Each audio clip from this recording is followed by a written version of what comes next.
Welcome back into another edition of the Red Sox Rundown. Yesterday was a monumental day for the history of Red Sox baseball and for the future of this Red Sox baseball team with the extension of Roman Anthony. We've got his full contract details that we're going to get into today. But before we do, if you're excited about the Roman Anthony extension, just go down and like today's video. Every single person that watches this video should be excited about the extension. If you're a Red Sox fan, you should be overjoyed that Craig Breslow and the team in the front office got it done.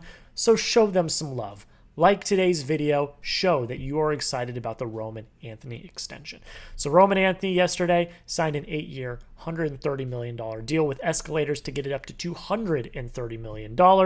And I'm at a loss for words. I'm going to be completely honest. The fact that they were able to get this done in a timely manner, apparently it happened very quickly, and without any sort of leaks or anything.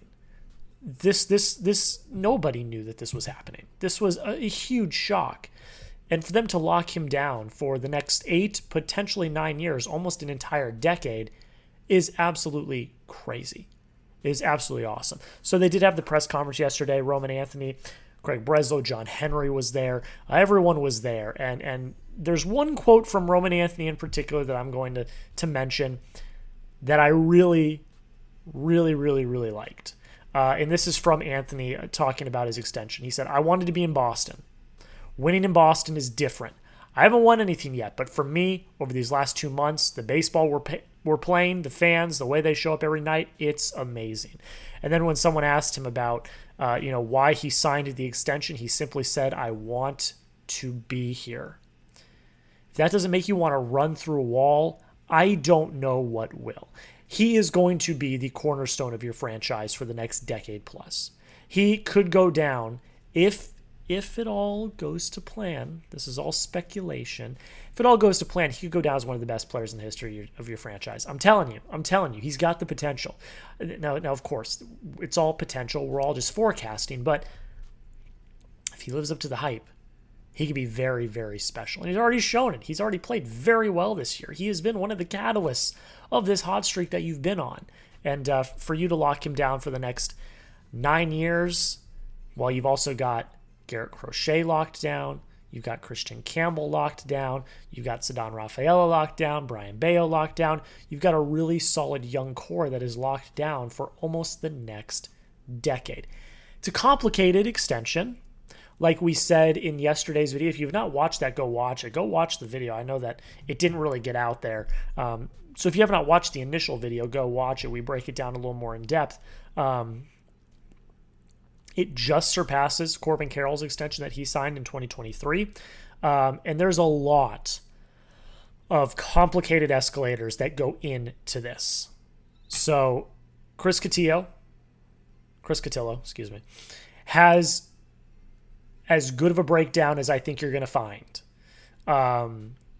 So here's what it is. Escalators to the 2032 to 2033 season and also to 2031 if he is Rookie of the Year in first or second place in 2025 for each of the award earnings beginning in 2025. Okay. Just bear with me here. $1 million if he earns first or second place in Rookie of the Year in 2025. Simple enough. $2 million for each MVP first place in any previous year. So these escalators come in the 2032-2033 season. So whatever he earns before that, he's going to get this huge lump sum of money based on if he hits these escalators, if that makes sense. So for any MVP that he wins in the years leading up to 2032-2033, that's $2 million. Any MVP that he finishes second or third, that is $1 million. Any MVP where he finishes fourth or fifth, $750,000. Any MVP where he finishes 6th to 10th is $500,000. Each All-Star election or selection is $200,000. So basically, he earns that money if he's really damn good at baseball. And I think we all expect him to be really damn good at baseball. So if he earns up to the $230 million contract, obviously he's doing something right. And obviously he's leading the Red Sox as the cornerstone of the franchise. The same escalators apply to the 2034 option year, except it's $2 million instead of $1 million for the 2025 Rookie of the Year first or second escalator. This contract is phenomenally structured. It's backloaded to hell. He gets a $5 million signing bonus. This is coming from Mark Feinsand, and this is his year-by-year salary.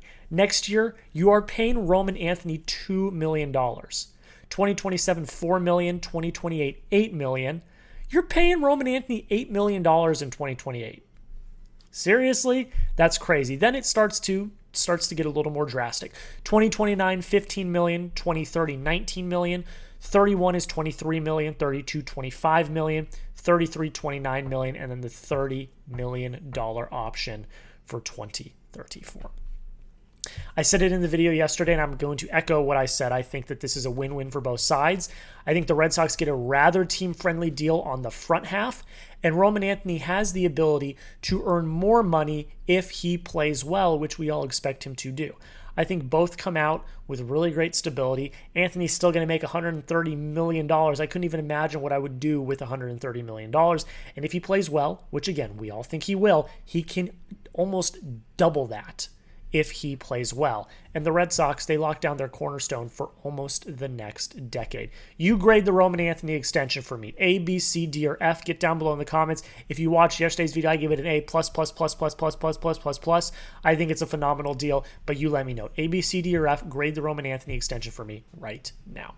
So the title of this video is the Red Sox get a double dose of good news. The first good news, obviously, is the Roman Anthony extension. That's the best news that you could get. But we do actually have Carlos Narvaez injury update.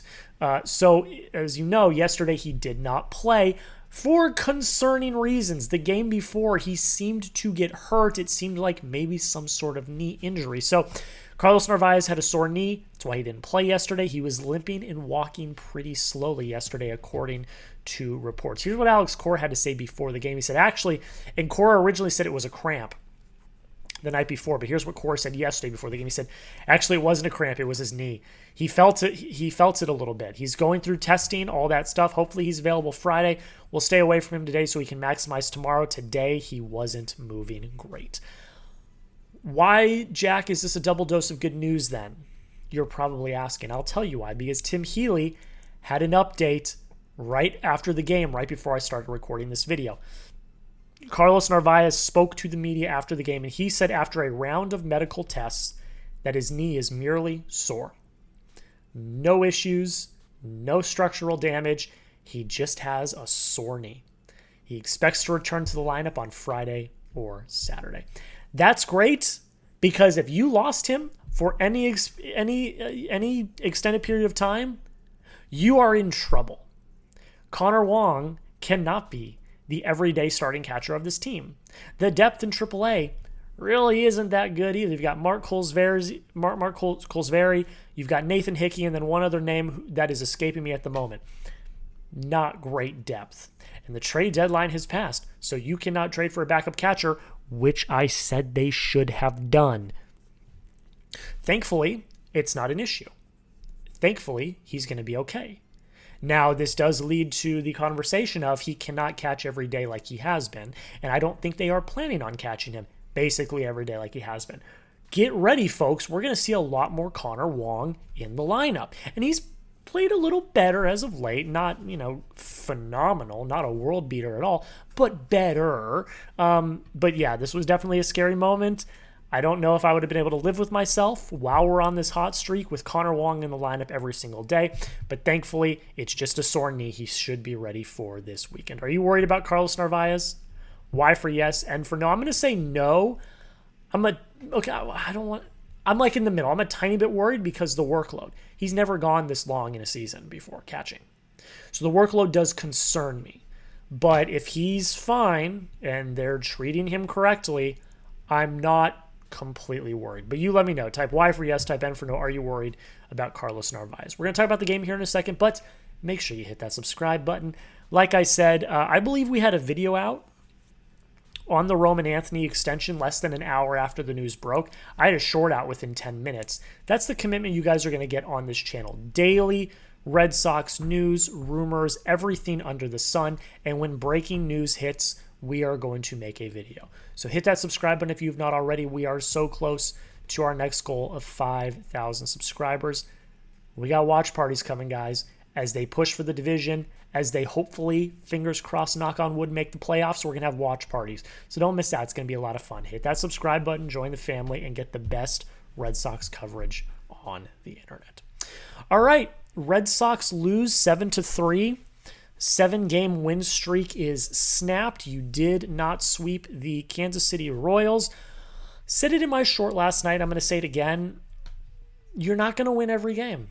And this was just kind of a dud of a game, honestly. The Red Sox kind of came out a little stiff, didn't really play that well, scored 2 runs in the first inning, which was really great to see. After that, the offense just kind of went cold, and then the pitching struggled. So let's talk about the pitching first. Dustin May makes his Red Sox debut, and not a great first impression. Not a great first impression, if I do say the least. And James Tibbs, I might add, is smashing the ball in the Dodger system. I just want to say that. Dustin May comes out, can't even get you 4, which, as we know with Cora, he wants his pitchers to get at least 5.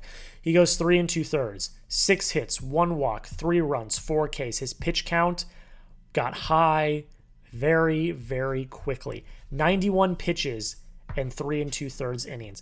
It was a lot of deep counts, foul balls, not able to finish batters off. That really killed May. Because look, honestly, 6 hits, 1 walk is not a horrible stat line. 4 Ks, you'd probably like some more swing and miss. But when you have to get pulled before the 4th inning's even done, it's just not going to cut it. And this was your one trade deadline acquisition. And for him to kind of fall a little bit flat on his face in his debut is at least a little bit concerning, to say the least. I'm not, giving up on him. I'm not, jumping off the bridge. I'm not doing any of that. It's his first start with the Red Sox. Get ready for Houston next week. Make sure you're ready to go. Let's see what happens. I'm not going to jump ship yet. It is, though, at least a little bit concerning, to say the least. Chris Murphy comes out and shoves for you, basically. He gives you 2 1/3, which you desperately needed. Only 1 walk, 3 Ks, no hits, no runs. Chris Murphy has been a revelation in the bullpen. He's been fantastic. I've been very high on Chris Murphy, but he's come out and he's really shown some good stuff. And then Jordan Hicks enters the game. And oh boy, do we need to have a conversation about Jordan Hicks. He comes in for the 7th. Had to do a little quick math there. Comes in for the 7th, and for all intents and purposes, shits the bed. 3 hits, 3 runs, 1 K, a 2-run home run, I believe it was. Maybe a 3-run home run. It was a 3-run home run. 3-run home run to Jonathan India. Yeah, Jordan Hicks has not looked good. He just hasn't. Jorge Alcala was probably the worst. Jordan Hicks was the second worst. Jorge Alcala has since been DFA'd. Now Jordan Hicks sticks out like a sore thumb. In a bullpen that has been incredible over the last month or so, Jordan Hicks has been a sore thumb sticking out. I don't know what you do. You can't give up on him. He's got intriguing stuff, and he was one of the headliners, one of the big parts of the Rafael Devers trade. He is the only player in the Rafael Devers trade that is on the Major League roster. You've already traded away one of the pieces of the Rafael Devers trade for Dustin May. So they are not going to give up on Jordan Hicks as quickly as they did with Jorge Alcala. That's just how it is. Nonetheless, he has to start pitching better. He cannot continue to come out of the bullpen and crap the bed. It just cannot happen. So yeah, disappointing to say the least. Didn't love what I saw out of Jordan Hicks, and once the Jonathan India 3-run home run happened, I think a lot of us realized that the game was probably cooked. Isaiah Campbell comes in, finishes out the game, gives you the last 2 innings, 3 hits, 1 run, 2 Ks. I know we all crap on Isaiah Campbell. I mean, that's not a bad outing whatsoever. He finished off the game. And you didn't really have to use any of your high leverage relievers, which is great. Going into San Diego, which are going to be way tougher games than the games you've played over the last week or so, it's good that you've got your high leverage relievers getting at least a little bit of time off. Offensively, 7 hits, 7 Ks, only 1 walk, 3 runs scored. 2 of them come on the Romy Gonzalez double in the first after that really cold game. Connor Wong goes 1 for 3. Good for him. Romy Gonzalez goes 2 for 4. Like we said, had the 2-run double in the first. Trevor Story goes 2 for 4. Bregman goes 1 for 4. Duran goes 1 for 4. And that's it.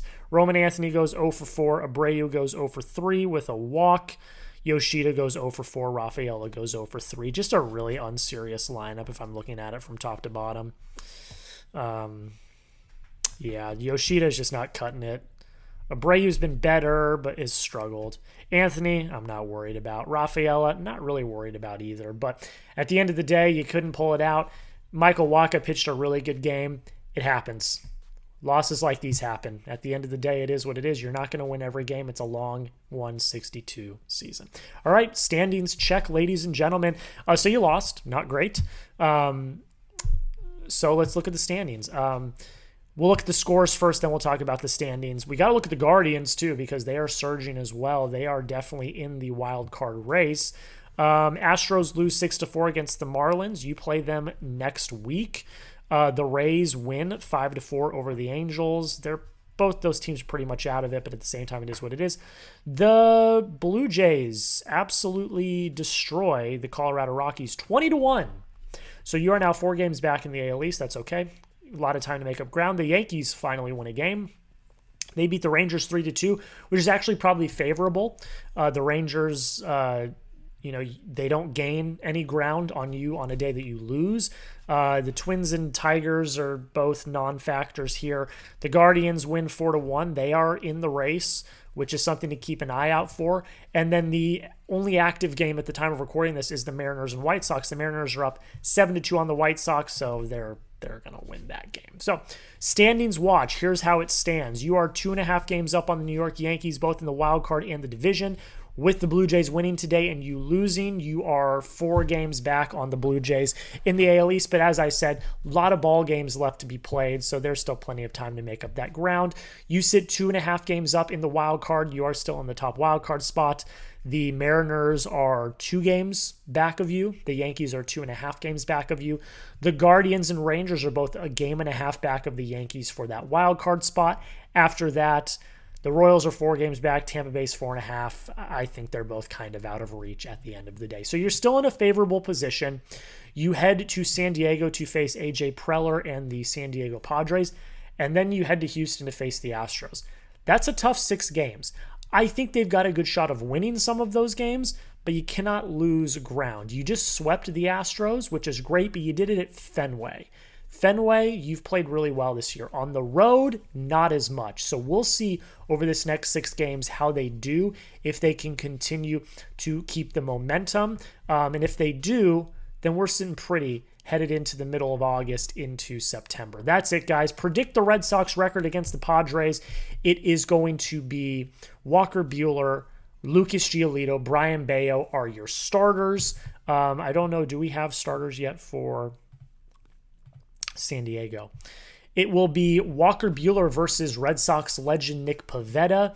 It will be Lucas Giolito against TBD, and it will be Brian Bayo against TBD.